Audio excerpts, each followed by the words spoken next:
bienvenue dans cette nouvelle vidéo, j'espère que vous allez bien. Je vais bien, sauf qu'il pleut, on est en juin, il fait un temps mais catastrophique. Je suis déprimée, voilà. Je pensais qu'en juin il allait faire beau, je me voyais faire du tennis, courir sous la chaleur, mais pas du tout, en fait il fait que pleuvoir depuis des semaines et des semaines. Bref, je dois vous annoncer quelque chose, c'est vraiment the vidéo que j'attendais de faire depuis quelques mois, mais je voulais pas trop le dire avant parce que bah c'était pas sûr. Mais là, c'est sûr, sauf s'il se passe vraiment quelque chose de cata, mais normalement c'est pas le cas. J'ai l'impression d'être super blanche, mais je dois vous annoncer que je pars au Canada pour un stage à l'hôpital. Voilà, c'est dit. Dans cette vidéo, je vais t'expliquer le pourquoi du comment ça s'est fait, pourquoi, comment j'ai fait pour en arriver là. Et je vais vous partager mon quotidien évidemment, ma petite journée, parce que nous sommes le week-end et donc ça va être full révision. Étant donné que j'ai mes partiels du coup pour le 3e trimestre. N'hésite pas si c'est pas fait à t'abonner à ma chaîne et à liker la vidéo si ça t'a plu. Et on se retrouve pour toutes les explications parce que là, j'ai annoncé quelque chose de fou je pense.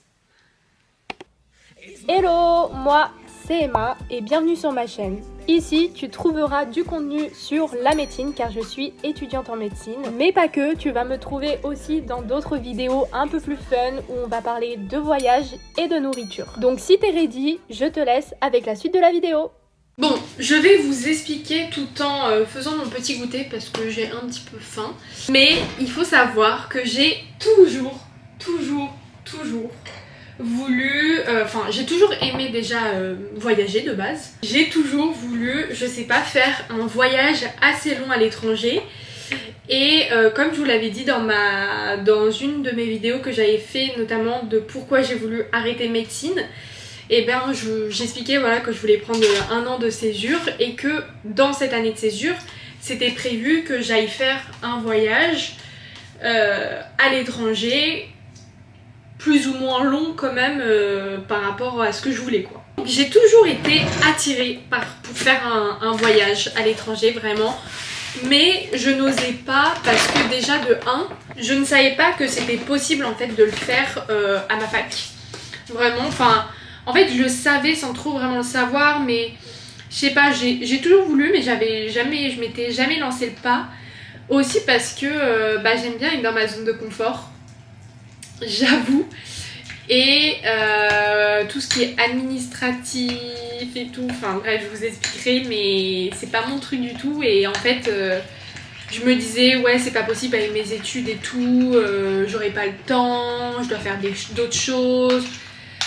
Et en fait c'était un rêve, mais c'était quelque chose que je voulais mais c'était pas ma priorité. Et je sais pas, en début de 4e année, il y a quelqu'un qui m'a dit ouais mais inscris-toi et tout, ça peut être trop bien si tu fais un stage à l'étranger.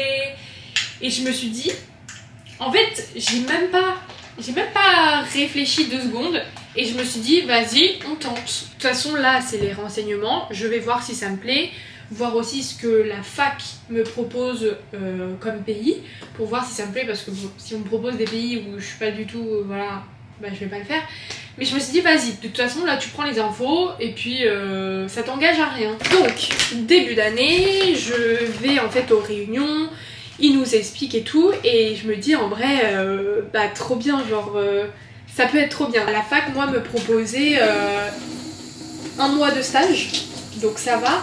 Après il y a les Erasmus sur 6 mois ou 12 mois, mais ça pour moi, ça je voulais pas parce que c'était trop long pour moi. Vraiment 1 mois c'était parfait. Ce qui m'a motivée, c'est que en fait pendant l'été, donc de juillet à août, en fait que tu sois en France ou à l'étranger, t'es quand même censé faire un stage. C'est pas comme si j'amputais 1 mois de vacances pour faire un stage à l'étranger. Non, là de base je suis censée faire un stage. Donc que ça soit en France ou à l'étranger, autant que ça soit à l'étranger. Donc je me suis dit vas-y, donc je me suis inscrite, j'ai postulé, donc fallait faire une lettre de motivation, fallait faire aussi un CV et fallait mettre nos choix parce qu'il y avait du coup plusieurs pays. On avait aussi la possibilité de trouver nous-mêmes notre terrain de stage. Mais voilà, enfin après il faut avoir des connaissances. J'avoue, j'aurais kiffé faire mon stage à New York, mais enfin j'ai pas de connaissances. Donc après pour moi je trouve c'est assez compliqué de contacter des hôpitaux là-bas pour savoir s'ils sont ok. Enfin voilà, donc je me suis dit en vrai c'est pas grave, t'as pas de connaissances. Je préfère partir sur des universités que la fac me propose parce que ils ont l'habitude, c'est pas les premières fois, c'est pas Bagdad. La fac nous proposait plusieurs terrains de stage et du coup j'ai fait 4 choix. Mon premier choix c'était à Montréal, donc au Canada à Montréal. Mon deuxième choix c'était l'université de Cardiff, je crois. En vrai, pour tout vous avouer, ce qui me hypait le plus c'était vraiment le Canada. Après, les autres choix, c'était pas trop mon délire. Mais je me suis dit, en vrai, ça peut faire une expérience. Donc, tu peux les tenter. Le must, c'était Montréal. Sauf que pour cette université, en fait, il n'y avait qu'une seule place. Sauf qu'on est, du coup, c'était ouvert pour les 4e, 5e et 6e années. Donc, une place pour tout ça, ça faisait chaud quand même. Donc j'envisageais toujours la possibilité de ne pas avoir ce terrain de stage et d'avoir autre chose quoi. Et donc je finis ma lettre de motivation et je sais pas, je vais pour envoyer ma lettre de motivation et à la dernière minute, je re-regarde le carnet qu'on m'avait filé pour les informations etc. Et là je vois Université d'Ottawa, donc au Canada. Mais en fait c'est pas vraiment dans les stages d'un mois, enfin je sais pas, je l'avais pas compris en compte, enfin je l'avais pas pris en compte et je sais pas, en fait je savais pas s'il était concrètement dans nos choix de stage, mais sur le coup de tête, je me suis dit vas-y on va mettre dans ma lettre de motivation Ottawa, au pire ils se disent non il n'y a pas et puis tant pis, au mieux ils me disent oui c'est possible quoi. Et franchement j'y croyais pas du tout quoi, enfin je l'ai mis juste pour le mettre quoi, mais c'était pas... Bref. Et du coup après j'ai reçu ma réponse et j'ai été acceptée à l'université d'Ottawa. Donc en fait je l'ai mis sur un coup de tête, je savais même pas qu'il était en liste. Et j'ai été acceptée, donc en vrai, heureusement, parce que sinon j'aurais pas eu Montréal, je pense. Il va durer 1 mois, donc c'est en fait tout le mois de juillet. Je vais être dans 2 hôpitaux. Je vais être à la fois dans un hôpital francophone et la plus grande partie de mon séjour, je serai dans un hôpital anglophone. Donc je suis trop contente parce que déjà ça va me faire progresser en anglais de fou et j'ai toujours voulu. Et honnêtement, je vais vivre ma petite vie toute seule au Canada. En vrai, je suis un petit peu stressée parce que je sors carrément de ma zone de confort. Je serai vraiment toute seule, je connais personne. Je suis la seule étudiante de ma fac en tout cas qui y va là-bas, puisqu'il n'y avait qu'une place. Donc voilà, j'ai booké mon avion, j'ai booké mon logement, donc je vais dormir à l'université là-bas. J'ai eu plein de péripéties, il y a eu 15 000 examens à faire. C'était une galère sans nom, vraiment des papiers, je comprenais rien et tout. Mais à 1 mois de partir, normalement tout est bon, j'espère. Évidemment que je vais tout vous vlogger là-bas, j'ai des idées de vidéos, donc c'est prévu. Je vais vous emmener dans ma petite routine d'étudiante et tout. Pour le stage, je sais pas encore dans quelle spécialité je vais. J'ai fait mes choix parce qu'on me l'a demandé. Mais je n'ai pas eu encore de réponse, donc je sais pas si je serai en cardio ou bref. Donc je vous tiendrai au courant, mais voilà la nouvelle. Franchement, je suis trop excitée. Je suis trop stressée aussi, mais ça va être trop bien. Niveau budget, c'est le Canada, c'est Ottawa surtout. Donc franchement, c'est assez cher. Enfin, après, je m'en doutais. Hein. Je savais que ça allait être quand même conséquent. On n'a pas d'aide au niveau de la fac. Enfin, on peut avoir une bourse. Normalement, il y a, je crois, à peu près 400 € si c'est notre première mobilité étudiante. Donc moi, c'est le cas. Et après, tu as différentes autres bourses. Sauf que moi, je suis pas du tout éligible à ça. Parce que mon stage est trop court. Enfin, voilà. Donc, j'aurai que 400 €. C'est déjà ça. Je vais pas me plaindre. Mais j'avoue que c'est des frais et bien plus qu'on le pense parce que oui, il y a le loyer, oui, il y a le billet d'avion, il y a la nourriture là-bas, la vie là-bas, mais il y a aussi plein de choses qu'on ne prend pas en compte, notamment tous les examens médicaux que j'ai dû faire, toutes les images, enfin, j'ai dû faire une radio de thorax et en fait tout ça c'est de ma poche, puisque c'est pas dans un contexte médical, mais c'est plus moi, c'est moi qui veux aller faire un voyage, donc c'est de ma poche. C'est un budget, j'avoue, mais c'est pour moi une opportunité de malade, donc je suis trop contente et je me dis que oui, c'est de l'argent que je dépense. J'ai beaucoup été aidée aussi par ma famille, mais en même temps c'est aussi comme une sorte d'investissement personnel, parce que voilà, c'est pas matériel, mais c'est personnel et j'espère qu'en tout cas je vais kiffer, voilà. Après cette bonne nouvelle, j'ai quand même, avant de partir au Canada, des partiels à faire. J'avoue que là, on est début juin et mes partiels sont, je crois, le 27-28 juin et je pars le 30 au Canada. Donc vraiment, j'ai genre 2 jours après les partiels et basta, je pars. Mais là, du coup, il me reste 4 semaines de révision. Donc en vrai, ça va.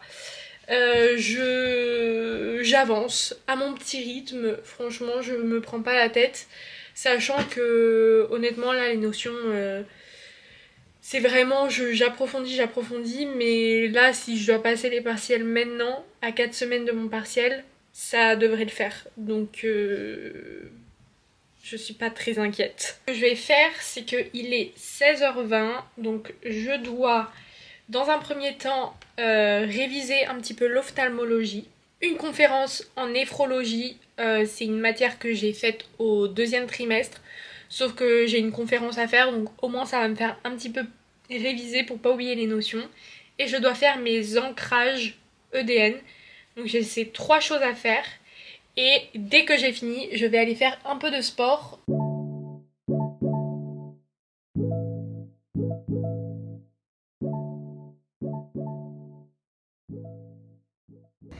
Bon, c'est parti pour 7 km, allure vraiment tranquille. Là, le but, c'est de courir en plus de 6 minutes 5 par kilomètre. Donc, on y va tranquille. En plus, j'ai vraiment des douleurs à la jambe. Donc, et il fait très beau.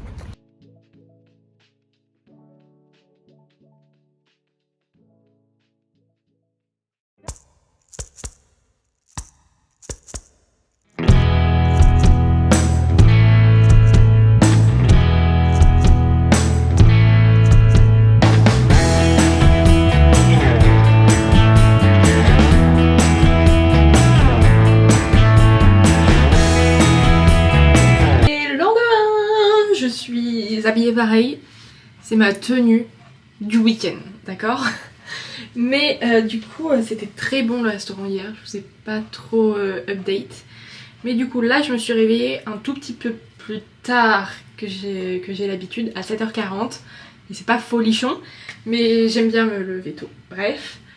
Et donc là aujourd'hui ça va être pareil, beaucoup de travail, puisque du coup la semaine prochaine j'ai 3 contrôles continus. Donc les contrôles continus, c'est des petits examens qui comptent pour 20% de ma note de mon partiel sur la matière.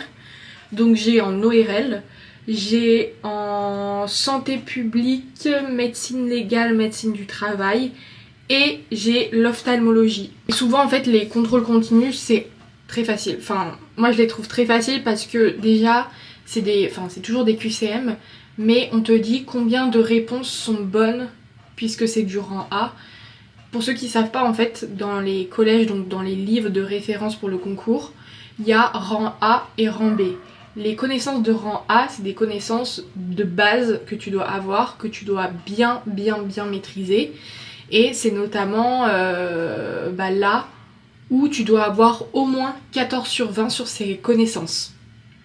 Et après, tu as le rang B, où c'est des connaissances peut-être un peu plus approfondies et c'est surtout ce qui va faire un petit peu la différence entre les étudiants parce que c'est des connaissances qu'on connaît moins peut-être.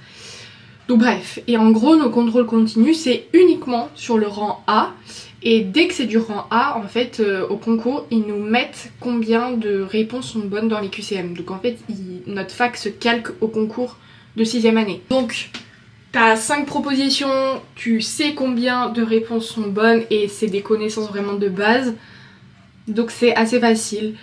Et donc on a ça et après à la fin de notre partiel, on a des connaissances de rang A et des connaissances de rang B. Mais du coup, ce pourquoi j'ai quand même pas mal de travail aujourd'hui, même si en soi le programme des contrôles continus, je le connais déjà, enfin je me suis bien avancée, donc en fait là je vais même faire autre chose que mes contrôles continus, enfin bref. Mais on a quand même du pain sur la planche, donc j'ai mangé mon petit déj, c'était très bon, et puis on va travailler, mais avant ça je vais ranger cette chambre parce que un peu le bazar. D'ailleurs du coup donc en juillet j'ai bien mon stage au Canada et du coup je reviens début août, sachant que en fait là-bas au Canada j'ai certes mon stage mais j'aurai quasiment une semaine pour moi où je n'ai plus de stage là-bas et juste je suis en vacances. J'en ai profité en fait. Je me suis dit peut-être que tu vas aller qu'une seule fois au Canada parce que bah c'est loin, c'est des frais et tout. Et le fait d'avoir fait du coup un stage au Canada, bah peut-être que pour mes prochaines vacances j'irai pas forcément au Canada. Donc je me suis dit, autant que tu sois là, autant prolonger un tout petit peu ton voyage pour profiter de la ville parce que bah en fait du lundi au vendredi je serai en stage donc je pourrai pas non plus visiter à fond la ville. Sauf les week-ends du coup, mais bon voilà. Donc je me suis dit, tu vas rester une semaine de plus, comme ça à la fin tu pourras rien louper, tu regretteras rien, tu seras pas partie frustrée parce que bah t'as pas eu le temps de tout faire. Donc ça va être trop cool, mais du coup je vais revenir en France début août. Et il faut savoir que mon deuxième stage du coup des vacances, il commence à peu près le 10 août. J'ai quelques jours de battement pour me remettre du décalage horaire. Mon deuxième stage d'été, je ne sais toujours pas où je vais. On fait les choix dans demain, voilà. On fait les choix de demain. Et ça m'énerve parce qu'au Canada, on m'a pas dit quelle spécialité j'allais faire. Du coup, bah, j'ai peur de prendre la même spécialité sans faire exprès. Du coup, je vais renvoyer un mail aujourd'hui, mais bon, on est dimanche, pour savoir quelle spécialité je vais faire à Ottawa pour que bah, je fasse différent en été. Parce que ce qui me saoulerait le plus, c'est que je fasse la même spécialité pendant 2 mois. Bon, bref, on verra. Ah, let's go au travail! It's my life.